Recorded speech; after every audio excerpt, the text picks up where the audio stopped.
जिसका नाम है ए लेजेंड ऑफ द नॉर्थलैंड, जिसके पोएट है फीबी कैरी। यार देखो, ये ना पोएम कम स्टोरी ज्यादा है, क्योंकि ये एक बैलेड है। बैलेड वो होता है ना जिसमें एक बड़े से स्टोरी के छोटे छोटे स्टेंजास को काटा जाता है और फिर एक पोएम टाइप का बनाकर उसके थ्रू उस पूरे स्टोरी को समझाया जाता है। ठीक है, तो ये जो है वो वही है। चलो तो जरा जानते हैं कि ये नॉर्थलैंड क्या है। सबसे पहले यही जानेंगे हम लोग। तो देखो, नॉर्थलैंड जो है ना वो हमारे नॉर्थ पोल के आसपास के एरिया को कहा गया है। यानी कि जो हमारा नॉर्थलैंड है उसके आसपास के जो भी एरिया है, जो भी रीजन है, जो भी लैंड है, उसे हम लोग नॉर्थलैंड कहते हैं। और फिर हमारे पोएट साहब बताते हैं ना कि नॉर्थलैंड में ना दिन बहुत छोटी होती है और रात बहुत बड़ी होती है ठंडे के मौसम में, और इतनी बड़ी होती है कि तुम 2 बार सो के उड़ जाओगे फिर भी तुम्हें आईपीएल देखने का मौका मिल जाएगा। समझ रहे हो तुम? चलो, और फिर हमारे पोएट साहब बताते हैं कि जो यहाँ के लोग हैं ना हार्नेस करते हैं एक स्विफ्ट रेंडर को, यानी कि एक तेज चलने वाले एनिमल को, जो कि स्नो पर आराम से बर्फ पर बहुत ही तेज चलती है, और उसके थ्रू एक गाड़ी बनाते हैं और गाड़ी का आनंद लेते हैं। और यहाँ के जो बच्चे हैं ना भाई, वो भालू के बच्चे से बिल्कुल कम नहीं लगते, क्योंकि वो यहाँ पर बहुत ही फनी फरी क्लॉथ पहनते हैं, इसीलिए वो भालू के बच्चे से बिल्कुल कम नहीं लगता। यार तुम देखोगे तो तुम भी हंस पड़ोगे यार। चलो, और यहाँ के जो लोग हैं ना वो अपने बच्चों को एक स्टोरी जरूर सुनाते थे जिसका रियलिटी से कोई संबंध नहीं है, ऐसा पोएट का मानना है। लेकिन पोएट चाहते हैं कि मैं तुम्हें फिर भी वो कहानी सुनाऊं ताकि तुम्हें कोई सीख मिले। ठीक है, टेल का मतलब यहाँ पर दिया हुआ है स्टोरी, TALE। ठीक है, इसका मतलब दिया हुआ है स्टोरीज का मतलब होता है यहाँ पर। ठीक है, तो चलो जरा हम भी जानते हैं कि वो स्टोरी क्या है। ये स्टोरी है एक सेंट पीटर की। अगर सिंपल भाषा में बोलूं तो भाई ये हमारे एक बाबा की है। हाँ जी, वही साधु बाबा की कहानी है। ठीक है, चलो तो जरा देखते हैं कि यह कहानी में क्या हो रहा है। यार अब तुम्हें भी पता है कि बाबा लोग का बस एक ही काम होता है, जाकर जगह जगह प्रवचन बांटना, और सेंट पीटर भी बिल्कुल ऐसा ही करते हैं। वो जगह जगह जाकर अपना प्रवचन बांटते हैं, मॉरल एडवाइसेस देते हैं। प्रीचिंग मतलब यहाँ पर मॉरल एडवाइस देना होता है। ठीक है, यानी कि धार्मिक बातें बताओ, लोगों को लुभाओ, ये होता है प्रीचिंग मतलब।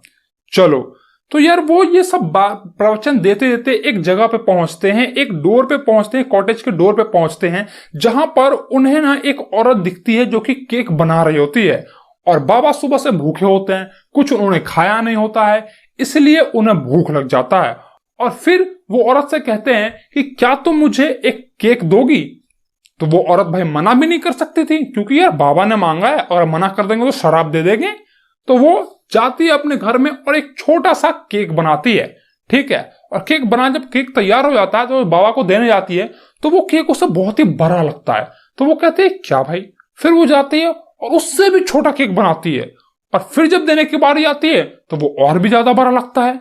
और फिर वो तीसरी बार जाती है, और तीसरी बार में जो भी बचा खुचा होता है, एक टीनी स्क्रैप, ठीक है, स्क्रैप मतलब होता है जो भी बचा खुचा है, ठीक है, तो उसे जाती है, उसके थ्रू जो भी उसका बेलना वाला बेलती है और एक केक तैयार करती है। और फिर से केक तैयार करने के बाद जब देने का टाइम आता है तो फिर से वो बड़ा दिखने लगता है। तो वो औरत अपने आप से कहती है, मतलब हद है, जब मैं खाती हूँ तो मुझे छोटा लगता है, और अब जब देने की बारी आई तो मुझे बहुत बड़ा लग रहा है।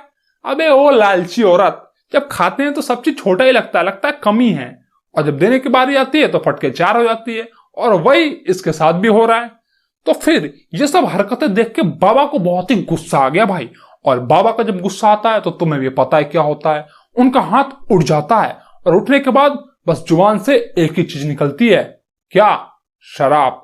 और फिर हमारे बाबा कहते हैं, ए दुष्ट औरत, तुझे ये मनुष्य जीवन जीने का कोई अधिकार नहीं है, मैं तुझे शराब देता हूं कि तू एक बर्ड बन जाए।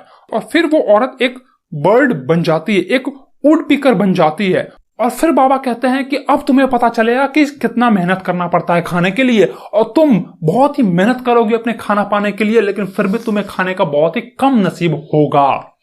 और फिर भाई वो जो औरत है वो वुड पिकर में चेंज हो जाती है, वो औरत वुड पिकर में कन्वर्ट हो जाती है, और उसके जितने भी कपड़े थे भाई वो जलकर राख हो जाते हैं, एकदम कोयले की तरह में।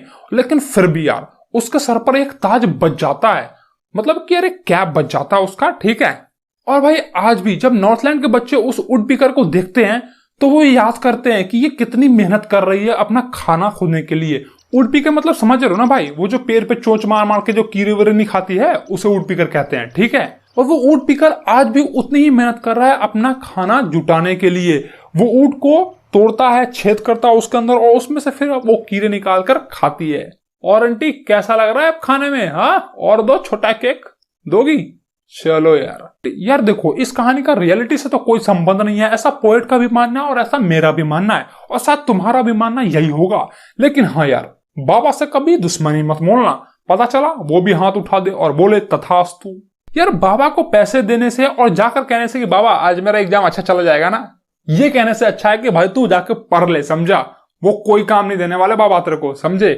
चलो भाई, तो अगर वीडियो अच्छा लगा हो तो वीडियो को लाइक ठोको, चैनल को सब्सक्राइब नहीं किया तो क्या कर रहे हो भाई लोग, अभी तक चैनल तो सब्सक्राइब कर लो।